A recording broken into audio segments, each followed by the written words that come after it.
So, yeah,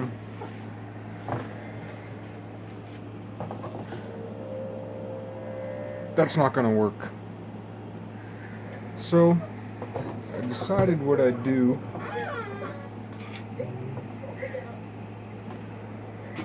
I decided what I'd do is make one that's bigger than this circle, and then on the accompanying circle, have some little fish hooky paper clip that can tick tick tick tick tick tick tick tick tick tick tick tick, or tick tick tick tick tick tick tick tick tick tick tick, however it goes.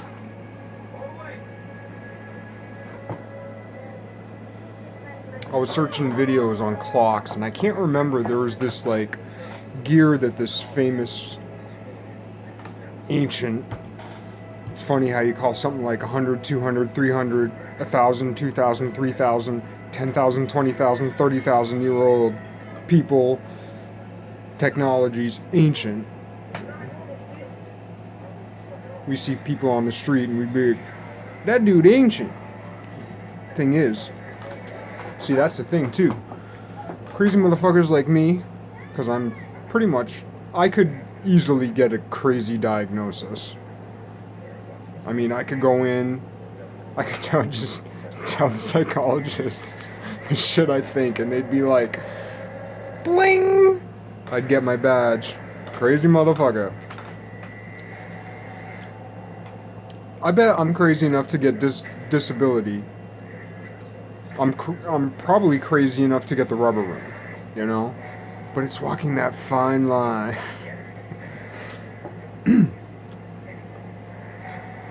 But yeah, I was looking up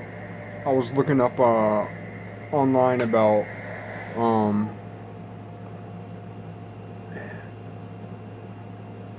yeah, because you know, I shave, scar up my face, kind of scabbed over. Haven't taken a shower yet today. Not that I do every day. But I guess it means it's healing.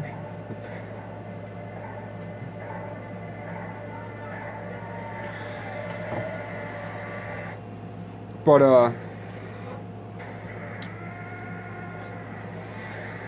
yeah, I was looking up online about there's this ancient clockmaker who made this specific little gear. Has something to do with escapement in horology.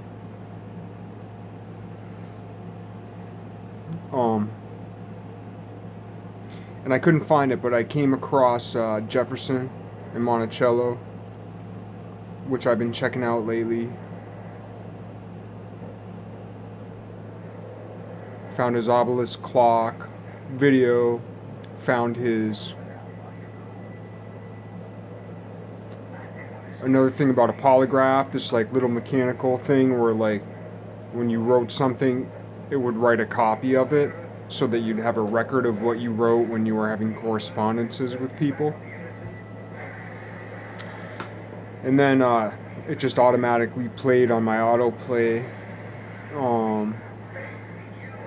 of John Lewis, who just recently passed away. You know, did a lot of protesting, you know, lawmaker, all that kind of stuff. Important figure in history and everything. And they were just a few short clips. I would have preferred a like long documentary, but then I got distracted too and listened to some Pantera. Channel my hate to productive. That's what I came to. When I channel my hate to productive, I don't find it hard to impress. And that's the problem. That's the whole deal, man. When I do good shit at home, it's because I'm channeling that hate from the day to productive. But the hate I feel isn't necessarily the same thing as the hate in the world. But if I can't deal with the hate that I feel, I certainly can't deal with the hate in the world. try to give love, you know?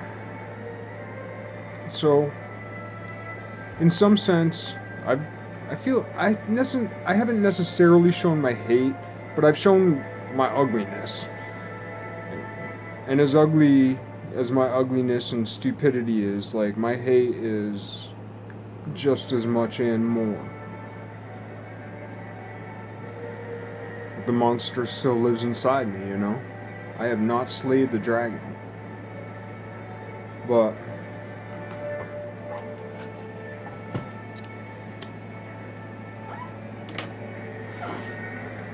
one of the things that John Lewis I keep wanting to call him Carl Lewis.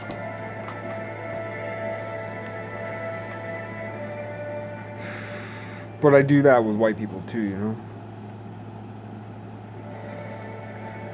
But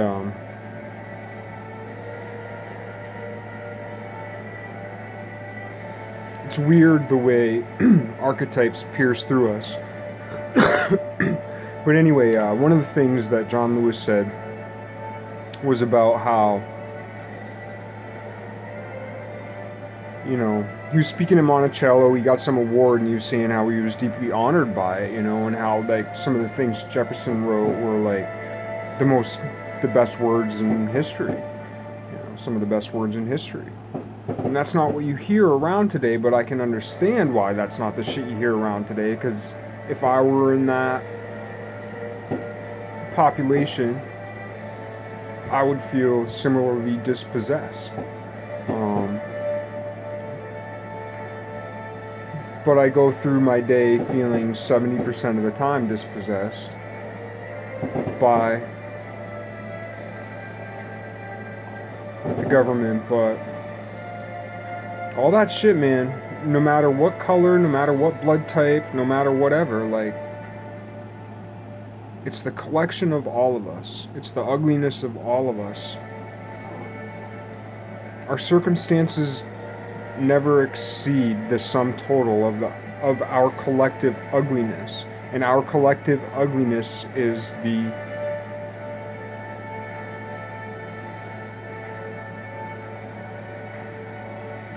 collective improper choices of free will, so to speak.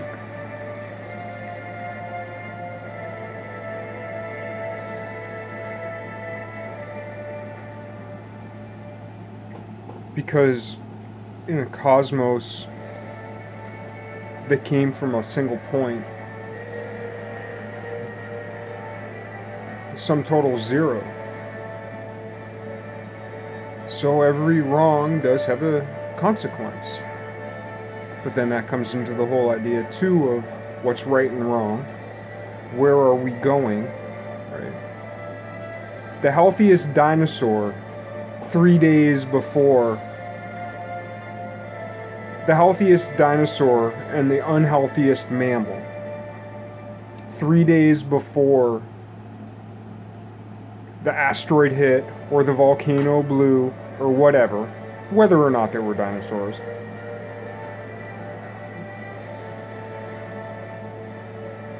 whether or not, I don't give a fuck. I wasn't there.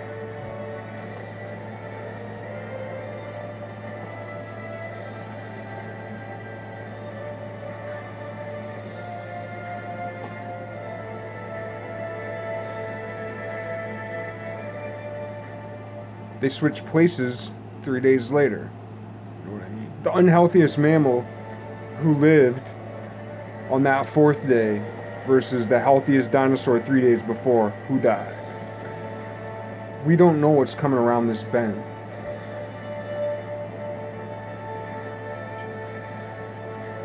But that's not to discredit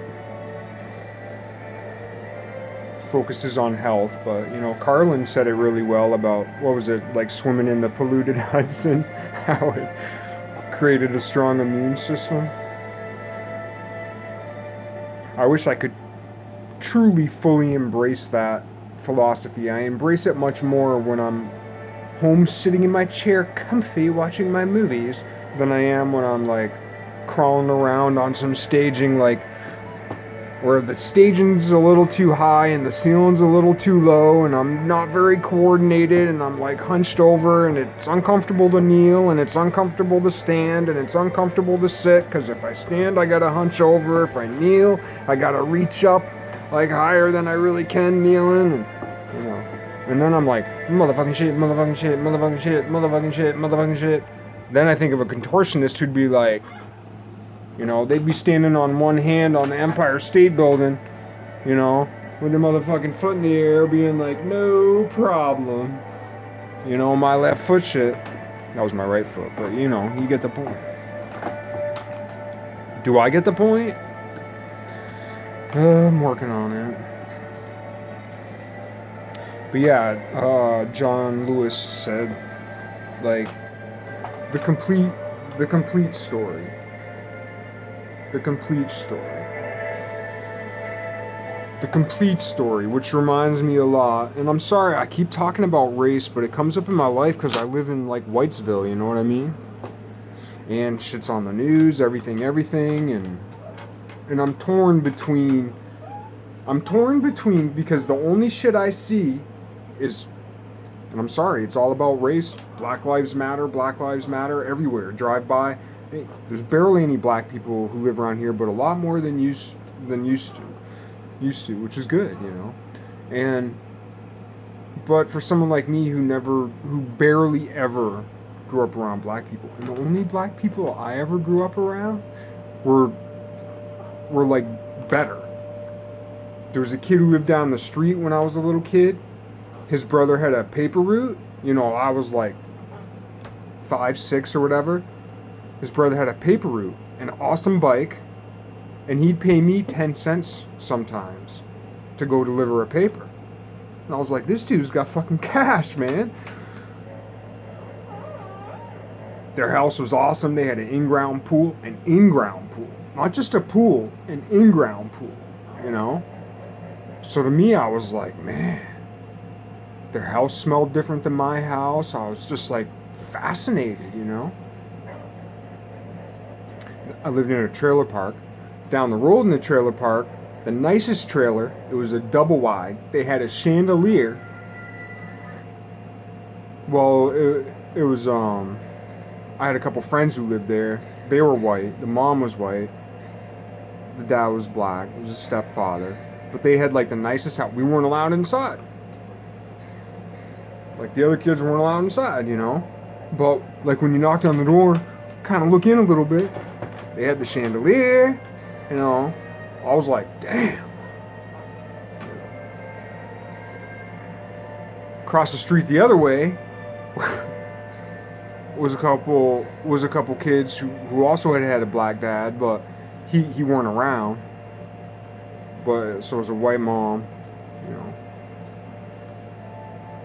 But they had the coolest video game system. It wasn't Atari. My other neighbor had an Atari. I think he was Italian.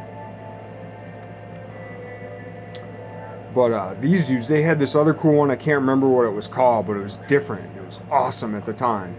And I just always wanted to play with their shit, you know? And they were really, really nice. And then when I'd go to my grandmother's house, it was another mixed race family. Black dad, white mom. And a couple sons. Same type of deal. They were the richest motherfuckers there that I knew.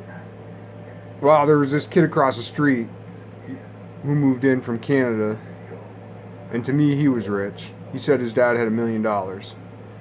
He showed me his meteorite collection. But anyway, down the road, up the road the other way was this, you know, mixed race family, and they had video games. I mean, video games were a big deal to me because I didn't have no video games, and I was like, man, you see all the shit on TV, blah blah blah, and then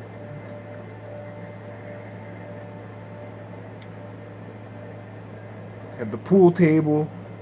They had pool tables. They had a whole game room downstairs. All this shit. They had the big pool table, then they had those little, like, I can't remember if they were octagon or hexagon ones with the different little bumper things in them. And like, you know. So when I brought them over my grandparents' house and showed them my train set, I was like, I hope they like it.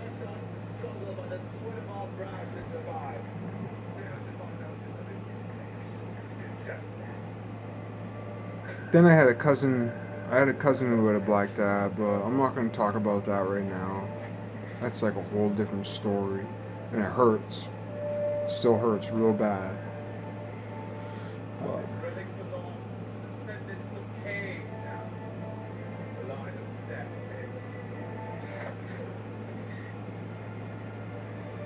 But I'm deeply interested in this. And I guess what I'm trying to get to is that crazy motherfuckers like me can say shit that other people can't say. There's people through history, you know, because people talk about internet 2.0, 3.0, 4. I don't know what point .0 we're at right now, but there was that dude. I can't remember who he was. He had a TED Talk, but he wrote a book, The Beginning of Infinity, you know? Killed me to listen to it on audio, but I liked his TED Talk. And,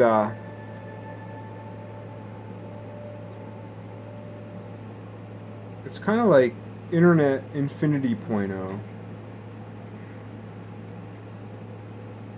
All these crumbs have been left throughout history. Oh yeah, I was going to say one more thing too about like how John Lewis said about the complete story. It reminded me of when Dick Gregory talked about all the movements that were going on in like the black, like there was like a, you know, Black Caucus or a State of the Black Nation that's has some good videos on YouTube from I can't remember how many years ago. I keep wanting to make a video with it, but where he talks about like, you know, the movements through time, and then he made a point to say the ones we know about and the ones we don't know about. And for me, I just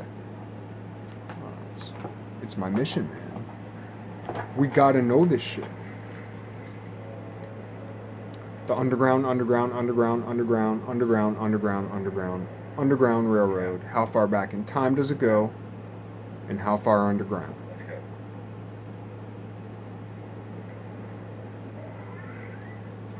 How many people were involved? How many species were involved? Are leprechauns real? How many different sizes of birds are there? How many different sizes of everything is there? Every other kind of species, right? Then you think, well, there's different size ape, not apes. I'm not talking about apes. I'm not talking about this monkey, this primate, that primate. I'm talking about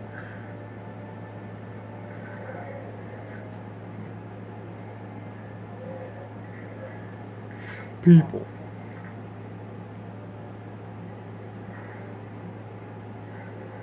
Are leprechauns real? You found our kill. Unfortunately. But for you, maybe not. You know, back in all those old Renaissance paintings, it's part of like the Da Vinci Code conspiracy stuff, like about how they hated Jesus and loved John the Baptist, and John the Baptist this and Jesus that, and that's why they painted Jesus looking all ugly like an old man. You know, they have all these babies that look like adults that they're holding, but they're perfect masters. If you look in the clouds of what they painted and like twist the resolutions, there's all these hidden images. It's painted with these little brush strokes that are as intricate as like the printmaking of like dollar bills. And they couldn't paint a baby the way a baby looks. They painted it like an adult looks between a certain time period, because there's inspiration and then there's masters.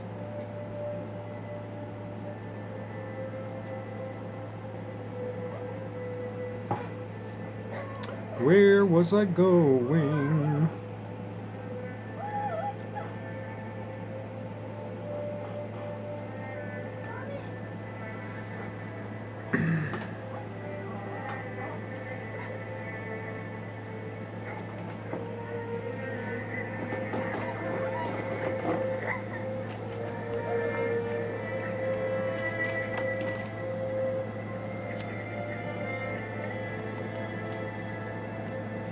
This whole thing about, yeah, I've said it before, I just gotta keep saying it. I'll keep saying it. The whole thing about full disclosure.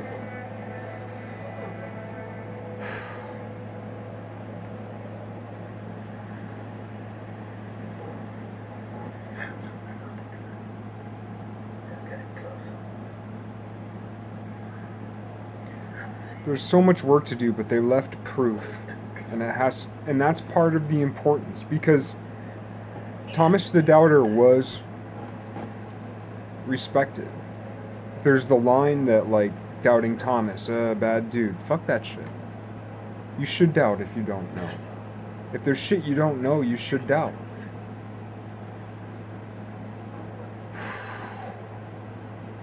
If you're giving two opposing views, you should go with your heart, you know, go with your mind, and where your heart and mind meet. And it's been proven to me. But there's a proof that's beyond, like, the pictures and the history and the words people write. Which brings me back to Jefferson.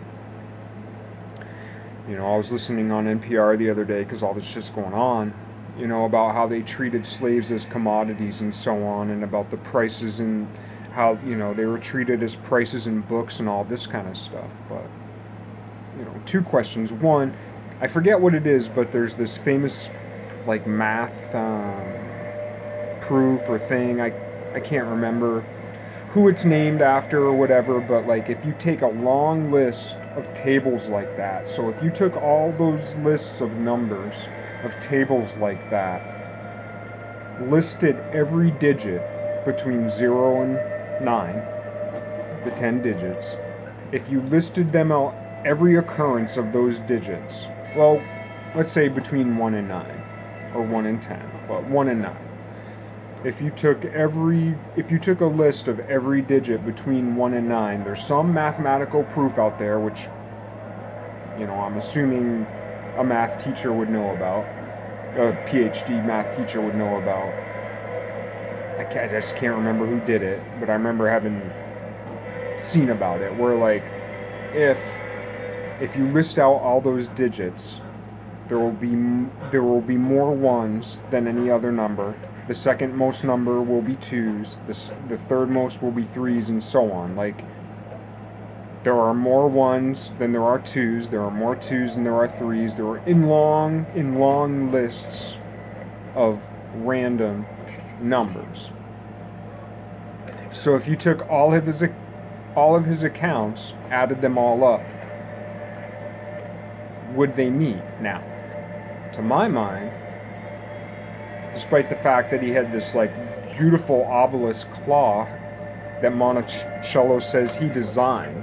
I mean, I can't even make a little gear out of paper in 2020 the right way. This dude was designing clocks way back then, and writing the Constitution, and doing this, and doing that. And people say about how he, you know, all this stuff with the slaves, and I'm not trying to protect white people, and I'm not trying to protect the historical view of Jefferson. What I'm saying is there was a lot more going on. I've said it before, so I might as well just say it now. What if the woman he had an affair with that was his wife's, I guess I can't even remember the history, but half sister, who they just recently found the secret room, I think in Monticello, where he'd meet with her. Who's to say that wasn't his fucking wife? And of course, if they were pretending, they'd cook the books. You know, it's not just drug dealers and people who do bad shit who cook the fucking books, man. People who do awesome good shit cook the books. Statecraft has been around for fucking ever. Statecraft's An argument could be, I mean, it's as old as states, maybe older. You know, have you ever thrown a surprise birthday party? Congratulations, you're involved in statecraft. You're a conspirator, not just a conspiracy theorist. You're a conspiracy factuator. Have you ever wrapped a birthday present?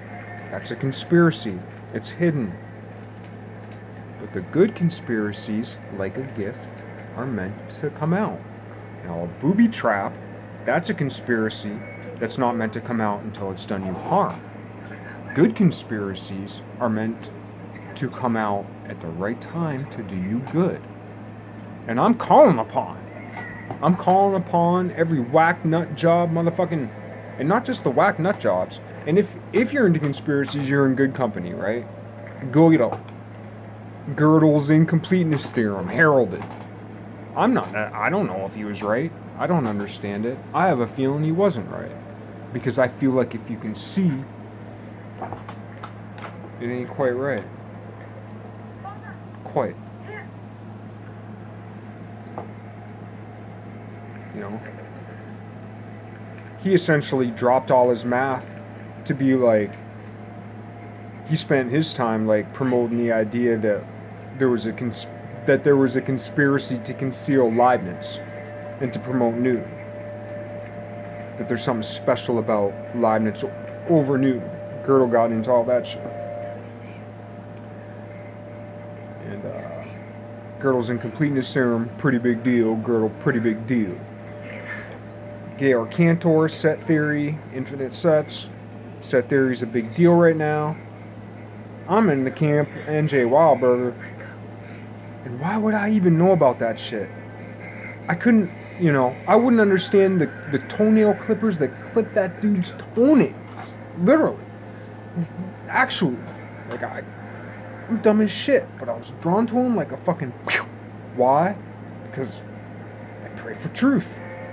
And I'm just giving it like, a little here, a little there, and I'm just like, ow. Whoa! I don't get it. But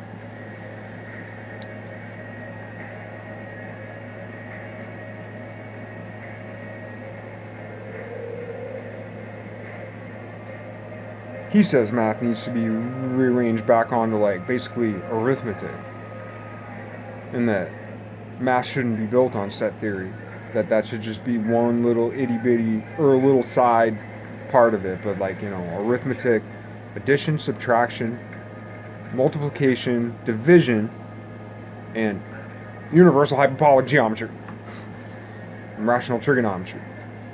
And I'm down with that in so much as I took calculus when I was a kid, and then as I got older, it just came back up in me like I really want to get to the bottom of some of this shit, but like trigonometry always fucked me up because cosine, tangent, this, that, whatever. There's the geometry of it, which in a sense makes sense. But then when you actually get to the numbers, and then when you actually start dealing with when you start dealing with angles that aren't just like the regular, circle divided into 12 or 16 or 24 or 32 or 48 or 64. Like, if it's not just divided in that, all the trig shit just is like, then you got to go into your tables. You got to go into your tables anyway. But it's like, well, how'd they get the tables? I'm trying to figure out that geometry, but if you just get into rational trigonometry, there's so much you can do, it's just like, fuck it. Now, it still leaves for me a lot of questions because I have a lot of figuring out to do, but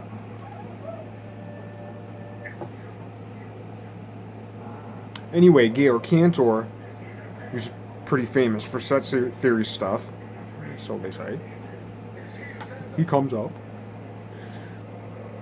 First of all, he's named Cantor, which is pretty cool. He did all these Aleph, Alpha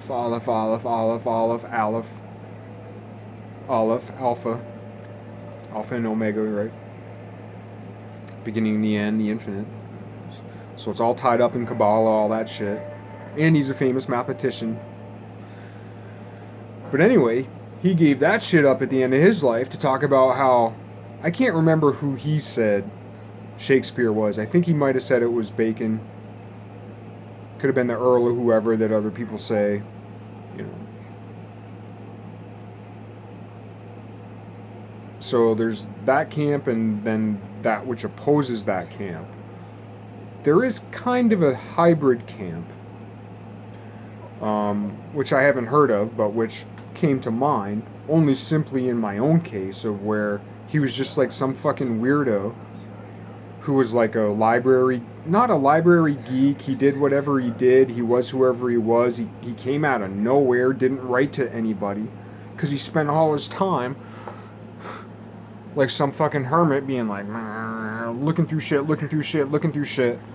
And gradually and slowly as time went on, he was indoctrinated into this thing that's been around for fucking thousands of years, and he bursts out of nowhere when finally he recognized that he was being recognized by the likes of Bacon and wherever Bacon came from, and so on and so forth.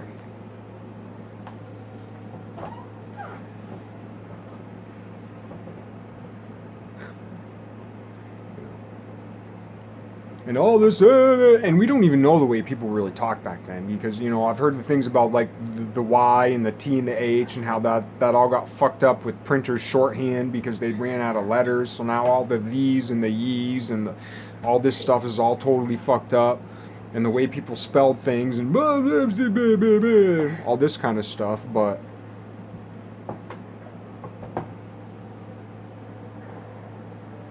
if I were to say I met Shakespeare, I'd say he was more like sharper than a tack, sharper than a needle, sharper than a stinger, sharper. But that he was fucking tough as nails, twisted steel, badass motherfucker.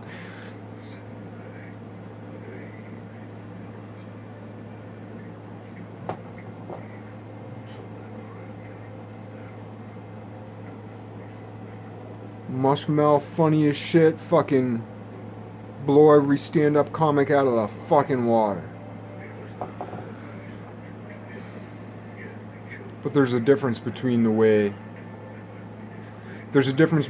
things that the artist is, and the way the art the artist makes, and the thing the artist is. Not always, but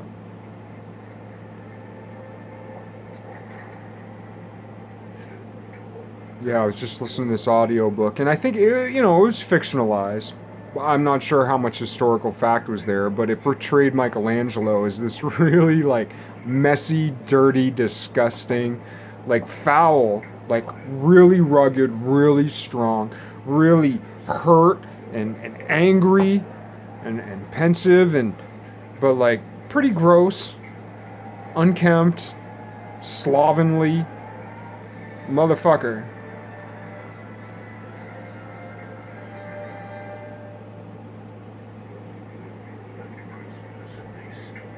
Because he put everything into what his hands did, his manus, his man. You a woman? You a man if you do shit with your hands. Do you hold things like a chisel or a pen or a brush? Then you're a woman once you start doing shit.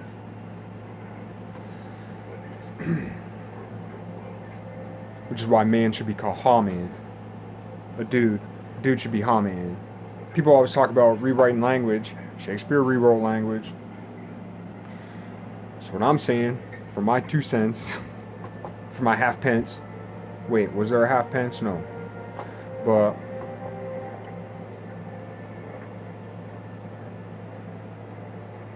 make dudes ha man, make everybody man. Make everybody man. Make dudes ha man. Women woman. Hermaphrodites, hermans, or wawamans, Wohimans. Wohamans. Woman, Haman, Wohaman. Simple, problem solved. A couple prefixes. Or we could do like, yeah, with Koreans, like what they do with like surnames, instead of like Miss, Mr., and Mrs., it's all like she. I think it's like a CI, but I'm not really sure. I'm just barely getting into that, but I'm gonna get into it. I think, yeah, Sejong the Great, who created Hangul, a king who created a language for his people, who are now the most literate people on the planet. Only 500 years ago. Not even. Creates a language, a king. Creates a language whose people are now the most literate people in the world. A scientific, unambiguous language. No such thing as a perfectly unambiguous language. I'm sure there are some there's a very deep mathematics built into that. Sejong the Great weren't just great. Sejong the Great was a fucking master. And what's the complete story there? What clues were left? Some of them. I just want to set the trails ablaze, man. Not just for me. We have to all get there. But anyway, yeah, they just use the same thing for everybody. She. I know I'm not pronouncing it right, but she. So she. Dude, I'd be right. So I'm Jeff Warner. So I'd be Jeff Warner she. Or I'd be Warner she. Oh wait, no, because they put the last name first and the first name last. So I'd be Warner J she. Or I'd be J she. But apparently I couldn't be Warner she, because that would be an insult. But maybe as a playful thing, she Warner? But anyway. So I guess that would be another solution. And he worked it out all that time ago. 500 years ago, giving people maternity leave and paternity leave. 500 fucking years ago. I don't know what the split is between North Korean and South Korean, how they feel about Sejong. I don't know what that split is. And I don't know how, like, the Chinese or I don't know, like, what atrocities, and I know, like, I think he was associated more, I can't remember I think he was associated more with Confucianism and Buddhism, but then to think, it depends on the historian you read and all that kind of stuff. And you can't really ascribe shit to masters anyway, you know? Because it's the same shit with, like, the Christianity. One Christianity hates the other Christianity's views, the Shiite and the Sunni, you know, and then like the other shit, and I forget that country in Africa where like different types of the same religion of a different sect were hacking each other up with fucking machetes and shit. Yeah, and the Protestants and the fucking Catholics in Ireland, the fucking IRA, all that shit. I mean, it's just... So when you talk about, especially when you're someone who doesn't know anything about anything, when you talk about the Confucians versus the Buddhists, it's like, which Confucian? There's got to be at least two Confucians, or, you know, just like every other. But that's the thing. All these politicized, these deep masters politicized by like regular folk always fuck shit up, you know, which I'm afraid of doing. But I'm saying I don't know. I know I'm fucking shit up. But what I do know, I've seen enough to know that these masters have left clues through time. Some of these motherfuckers still around. Doesn't that make you kind of curious? You know? Why Renaissance masters?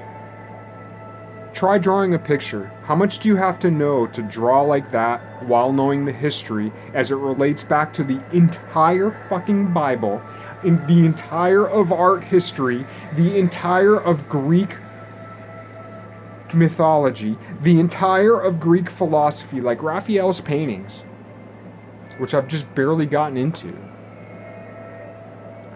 The shit you gotta know to do what he did, not to mention He's grinding his own pigments. I was listening to a book the other day, and it's talking about how to get this one specific color of whatever. You got to crush up the certain female of an insect. Like there's this certain insect, you got to crush up the female and crush it up with some other ingredient, and then over the top of it place gold leaf, and that's how you get this specific, very specific type of yellow or whatever. You know, it's like, how long you gotta live to know shit like that? How do you study that while learning all of Greek?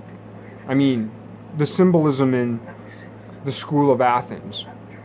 I mean, I feel like I'm uncovering something timeless that's poignant for today. But I don't know all the other shit. I feel like I'm uncovering, like, I feel like I'm Mikey climbing onto fucking One-Eyed Willie's ship, you know? But just like Mikey climbing onto One-Eyed Willie's ship, I ain't One-Eyed Willie. I didn't find all that treasure. I didn't build the ship. I don't know how to build the ship. I can barely swim. Can't even fucking breathe. I've always got my fucking puffer.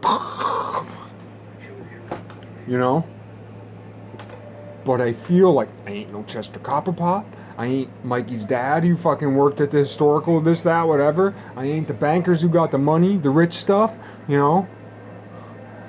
I ain't the older brother who's got the girl. I ain't the fucking, I ain't fucking Data with all the fucking pinches of pow. I ain't the fucking, you know?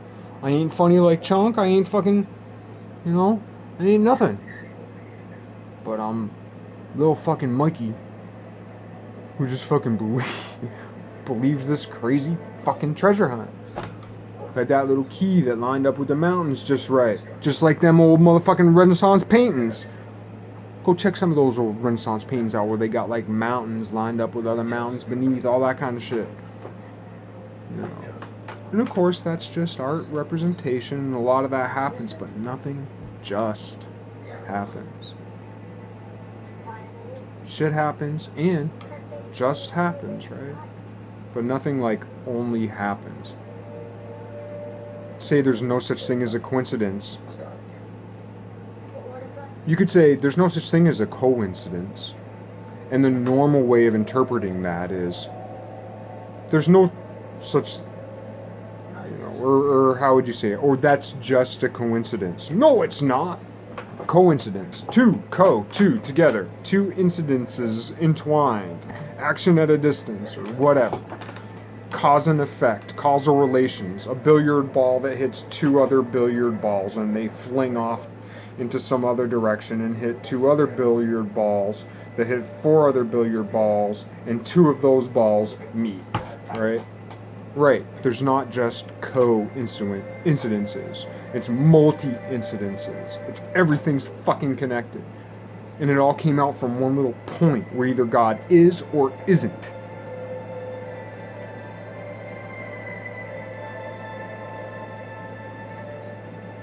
And whether God is or isn't there, it is our jobs that our minds occupy that space where they came from.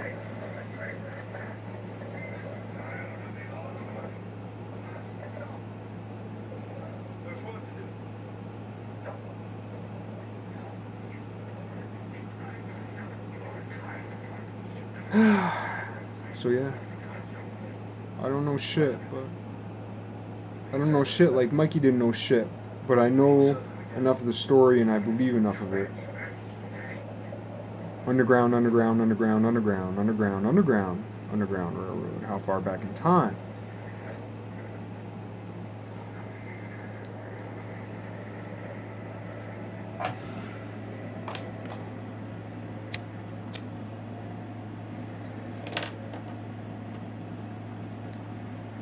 And I'm pissed that I don't know more. And the more I learn, when people talk about like how knowledge is painful, I mean, to call myself knowledgeable is a joke, but if I saw some of the stuff I do now years back, I'd be like, what the fuck is that, you know? And then as far as like some of the geometry I do, I'd be like, damn, you know, I recognize that. But also, if I saw the way I lived my life, I'd be like, oh no, it's fucked up.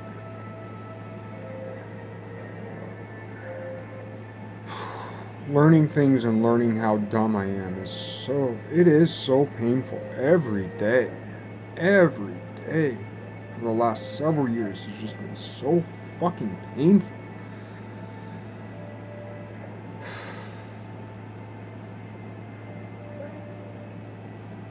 And I know you're not supposed to compare yourself with others.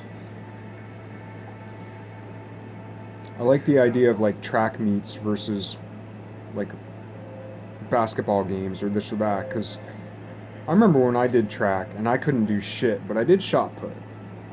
I was okay at doing shot put. Everything else sucked. But I was okay at the shot put. Got into the state meet. Didn't do very well, but got there. And I cared a lot about it. I liked it. It was fun. But the best part about it was just like encouraging people, and like it was awesome to see the super great performers perform super great. But it was also really awesome just to see someone who really sucked, who was just nice to be around, do a little better than they did the day before. And it was also fun to like just mess around with all these different things that we weren't good at, just to try something new. And it was fun that it was co-ed, and it was fun to like, you know, just lay down on the high jump mats with some teammates and look at the sky. I remember sharing a giggle with a few. They weren't even really close friends, but they were on the team. And it was a nice moment for me that I've always remembered. Of the 3 years that I did it, that's one of my favorite moments, with people I barely knew. That was nice. So anyway, if you're out there, thank you. Thanks. It was a nice moment. I haven't had an overabundance of nice moments like that. Probably a lot because of me.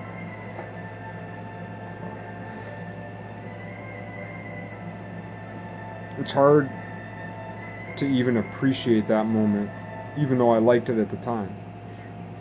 It's hard even to look back on it and appreciate it, because that's more than I want to get into right now, but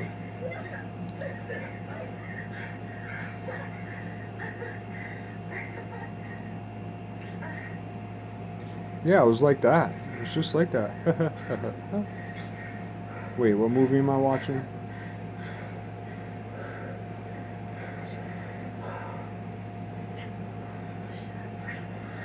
So,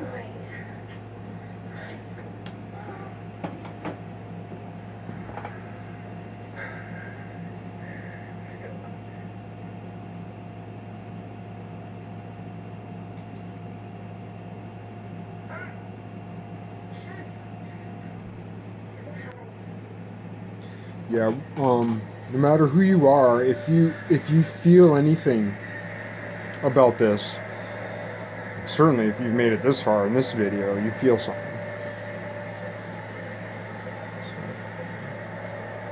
I don't know where you should look. It's a whole world out there, and it's not even about, it is about the details, but it is about making proof. But the reason to make proof isn't to preserve all these things forever, it's to get everybody on board. It's to get everybody on board. And I won't go into it too much here, but I've laid it out a lot in the past, and I gotta find better ways to say it. But we have to stop eating flesh. It's the whole vegan deal, all that shit. Absolutely worldwide number one priority. Number one priority at this, I mean, never mind human trafficking and all that kind of thing. There's some iffy shit and some, okay, human trafficking is beyond iffy, it's reprehensible. So when I say there's some iffy shit mixed in with that,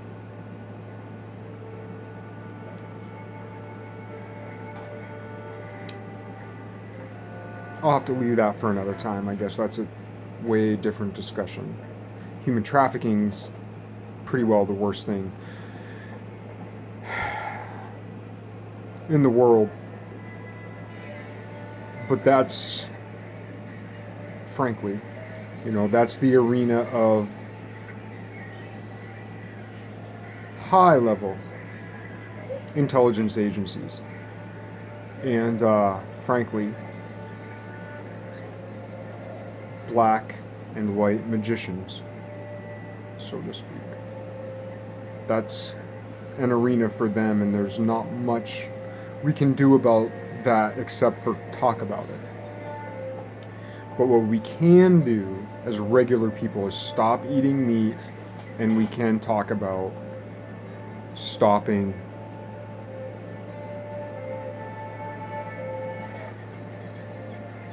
all that kind of farming and all that.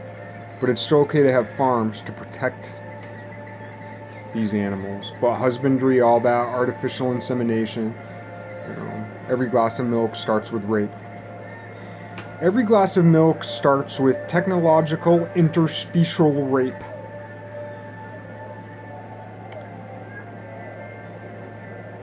And that is a fact.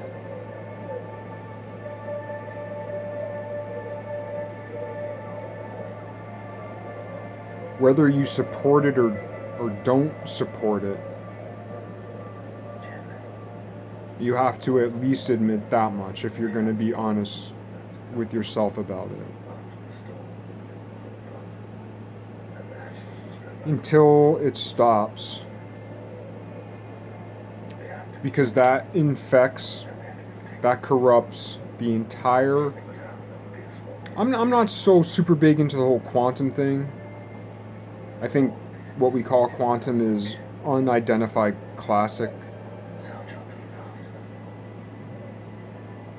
I think what we call quantum is unidentified classicism, like patterns of unidentified classicism. Plus probably still some mistakes. I also call it like oscillational resolutionism. Every measurement requires a frame rate and an exposure length. Every measurement requires an exposure, length, and a frame rate. So, oscillational resolutionism.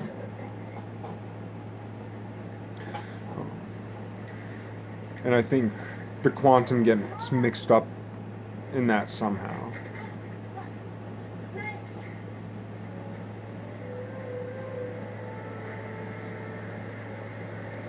And definitely start looking for little clues that the founding fathers left in the language and the architecture and everything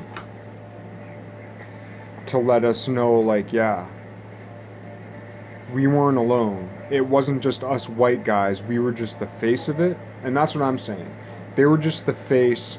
Maybe not all of them, but among them were the moles of the truth who have been building this movement for thousands of years. And some of them may have been around that long. Yes. Masters, man. Fucking masters. Not masters like this, like, because we always think of the Zen Buddhist masters, all this kind of thing. But it ain't just...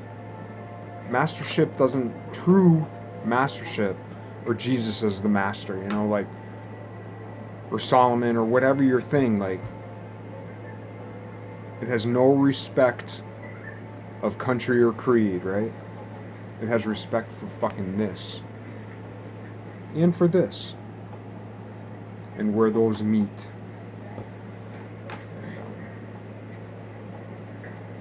Women, man, sewing circles, doing Morse code with their fucking macrame needles, sewing patterns into the cloth, sewing Morse code and Braille into the cross stitch. This is the type of shit, and way more advanced shit than that.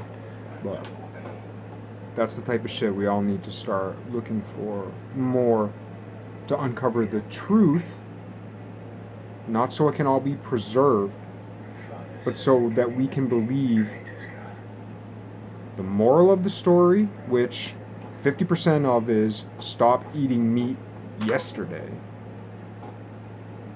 Because it's infecting the quantum entanglement of the cosmos. And when the next growth spurt happens,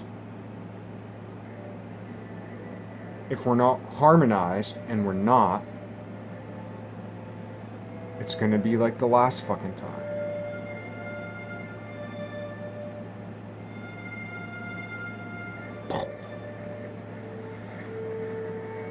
But if we come to it in time in the right way, when that growth spurt happens,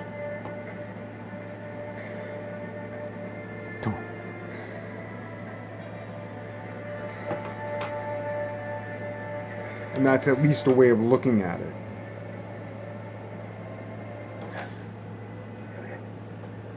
And the other thing, so that's at least half of it, and then a good chunk of the rest is starting to understand what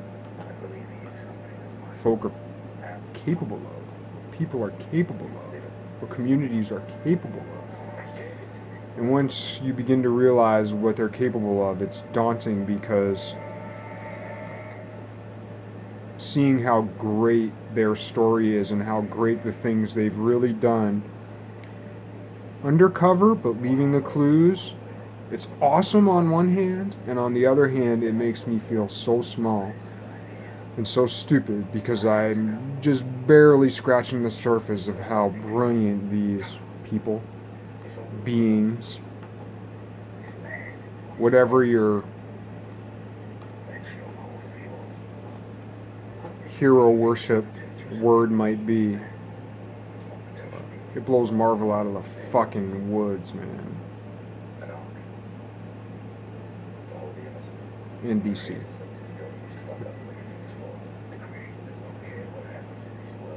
know, Shakespeare's a hell of a lot more than Shakespeare.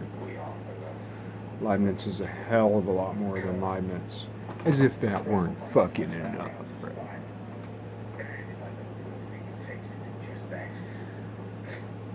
That's it. Hope you're having a good day.